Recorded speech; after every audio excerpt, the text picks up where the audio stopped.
Hey everybody, I just want to praise the Lord for what a wonderful evening He's given us and thank Him for all the blessings He's given me. If He don't give me another, if I lose everything today, I've still been blessed a lot more than what I deserve. But anyway, I just want to talk a little bit, kind of go over some things. We sheared our sheep, first time we've ever tried shearing anything.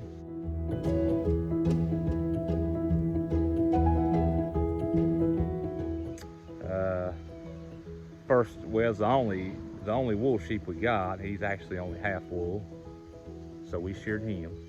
And I realized there's a market for wool, but we actually just done it more to give him some relief because the temperatures is warming up. So we did save the wool. I don't know if somebody wants it, we'll give it to them, whatever.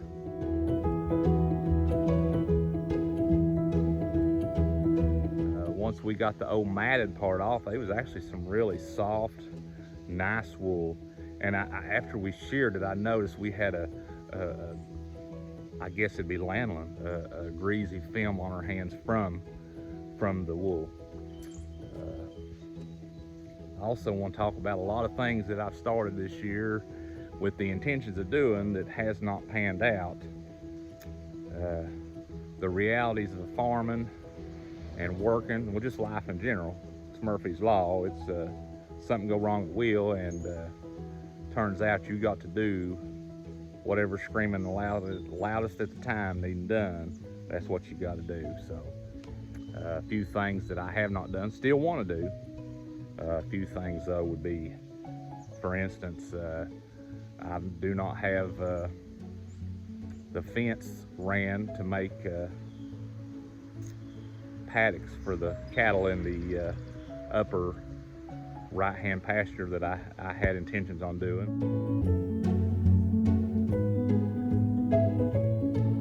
Still have intentions on doing it, but it'll have to fall to the wayside until I get time to do it.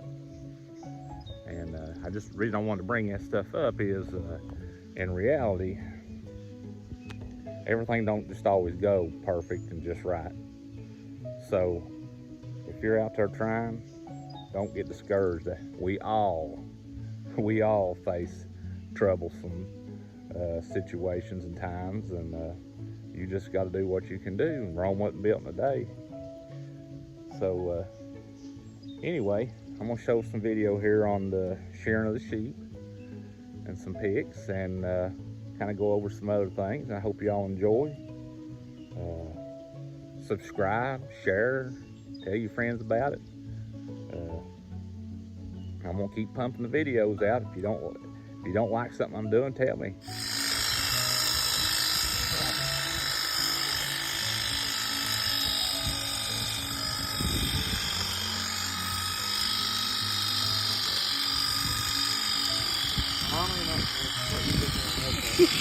I'm gonna go back and fix. I'm trying to get the tough part.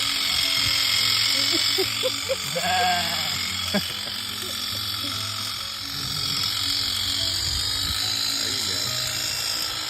That part's easy. Yeah. I like that part. It'll feel a lot better to get the little jump off of it.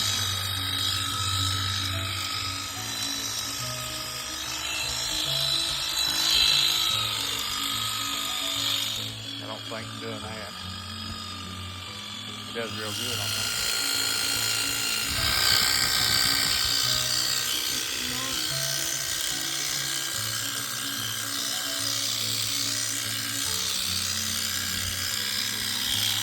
Keep still, look at it. That's still. That's it.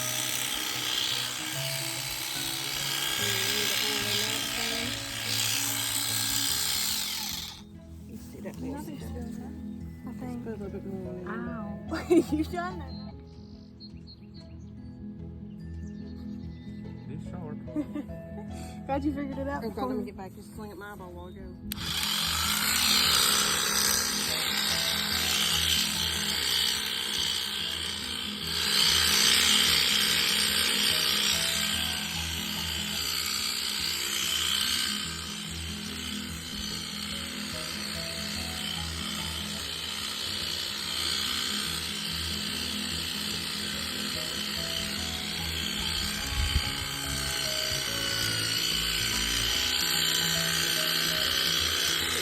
Might put it in the bag. There might be something.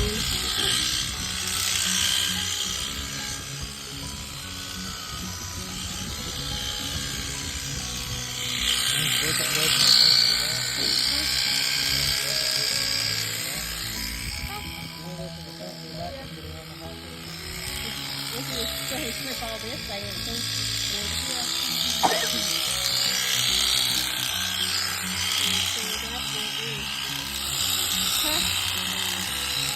you can do it in a minute. You can make him look pretty.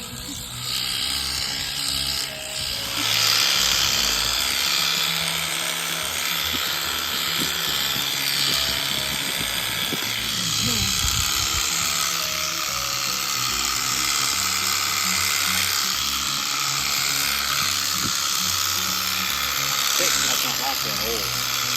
But I never can stick on it. He wants to get bad. He wants to get a nuisance on it pretty good.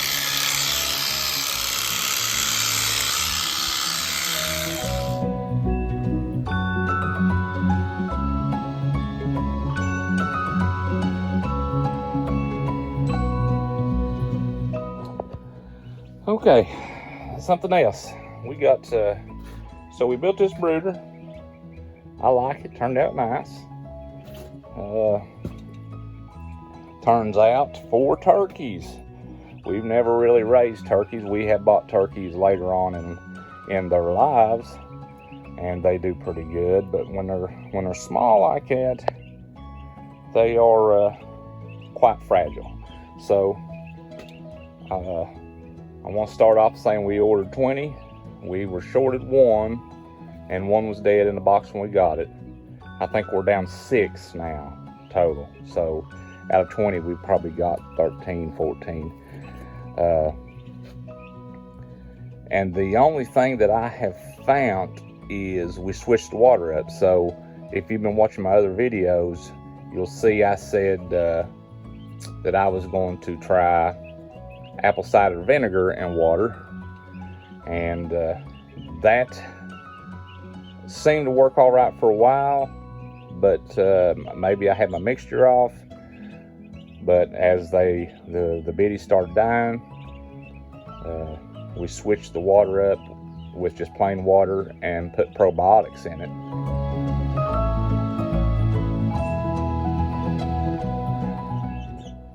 That's the only constant that I can find, and it really helped.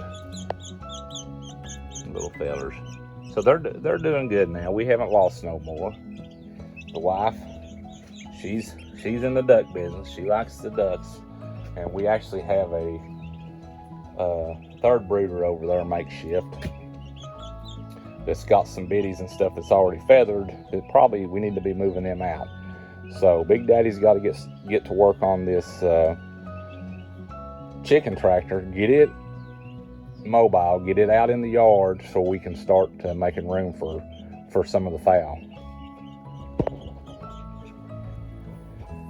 So the wife, like I said, she's on a duck kick. So we got some ducks now.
So also this year, we're gonna try something that we haven't tried.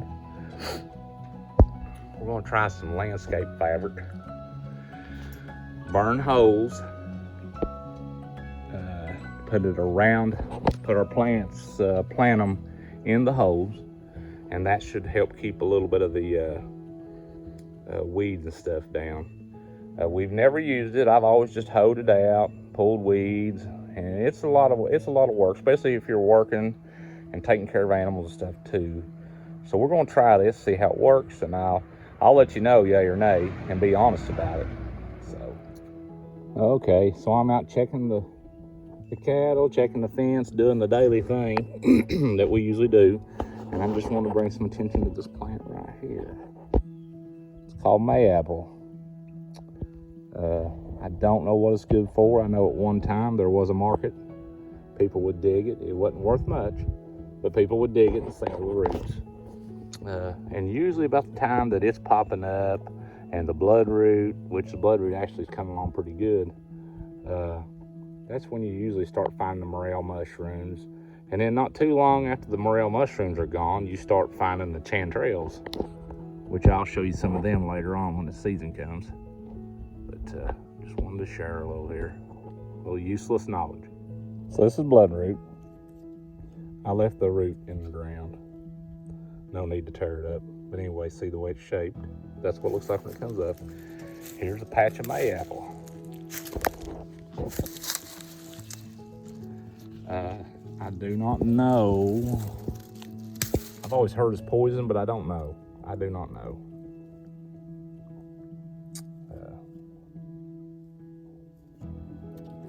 I call this a two-pronger. That's what we call it.